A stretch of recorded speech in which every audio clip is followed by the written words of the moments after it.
You're on the phone with the seller. She tells you the house is worth 300,000. She wants 210. She says it only needs about 15,000 in repairs.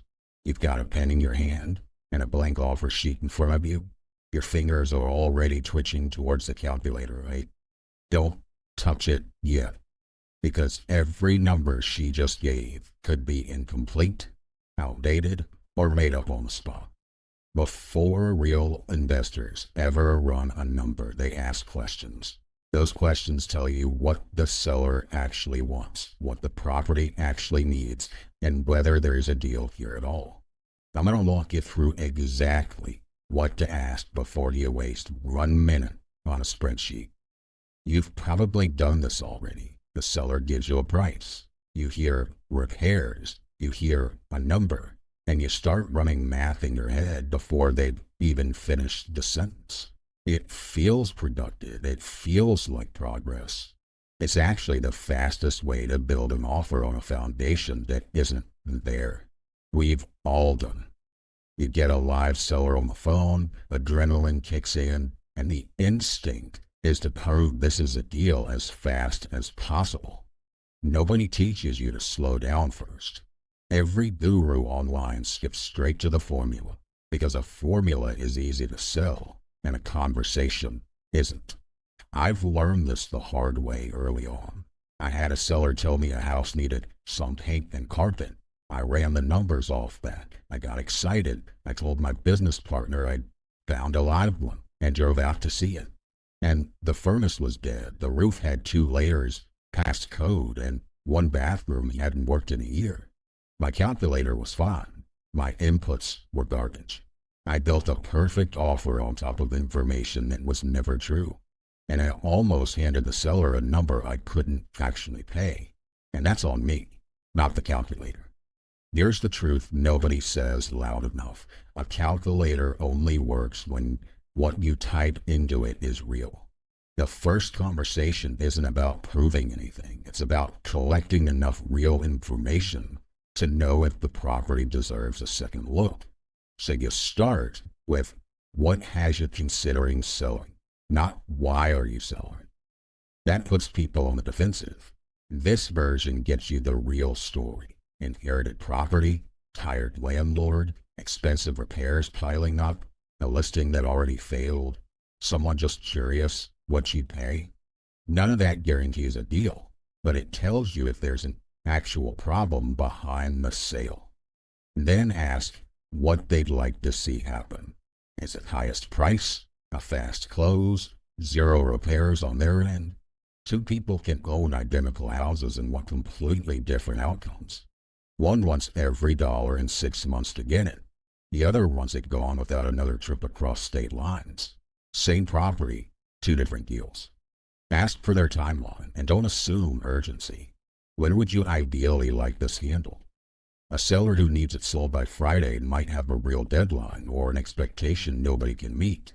A seller who doesn't care if it sells this year isn't worthless. They're just not today's priority.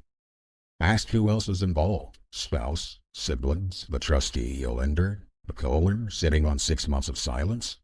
You can find a great house attached to 0 decision makers who can actually say yes. That one question alone saves you hours.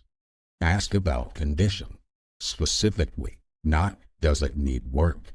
Ask about the roof, the HVAC, the plumbing, water intrusion, when the kitchen was last touched. Sellers describe their houses the way parents describe their kids. Cosmetic only can turn into a dead furnace and a wet basement once you ask the specific question instead of the general one. Ask what's actually been done, and get specific about everything was renovated. The phrase can mean new plumbing and a new roof. It can also mean paint and a Home Depot light fixture. Find out which. Ask who's living there. Is it the owner? Is it the tenant? Is it vacant or somewhere in between? And if there is a tenant, ask if the lease is current, if rent's being paid, and if they even know the house might sell. Don't assume the property hands over empty on closing day. Then ask about loans, taxes, liens, probate, divorce, anything that could block a sale. The seller may not know every detail, and that's fine. That's what title work is for later. But their answer can still surface the big landmines early. Seller might think they own 120. Payoff comes back at 190. That's not a rounding error. That's a different deal entirely. And ask how they landed on their number. The house down the street sold for 300. Sounds like solid until you find out that the house had a garage, a renovated kitchen, and 40 more square feet. The number matters because it shapes the conversation. It doesn't replace the comps. Then, eventually, ask straight out what price they're hoping for and stop talking. Let the silence sit there.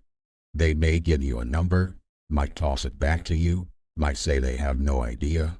Every one of those answers tells you something. If you want help spotting the same pressure tactics in high-priced seminars, the ones that create urgency before you even understand the opportunity, then grab the free seminar survival guide in the link in the description below. Now here's the insider breakdown. Here's what they show you. A seller who names a price, a repair number, and a value, all wrapped up neat enough to plug straight into a calculator. What they lead out. Every one of those three numbers is an opinion until you verify it. And most of the courses selling you the formula skip the conversation and makes the formula mean anything. What you actually need to know. The property tells you what's financially possible.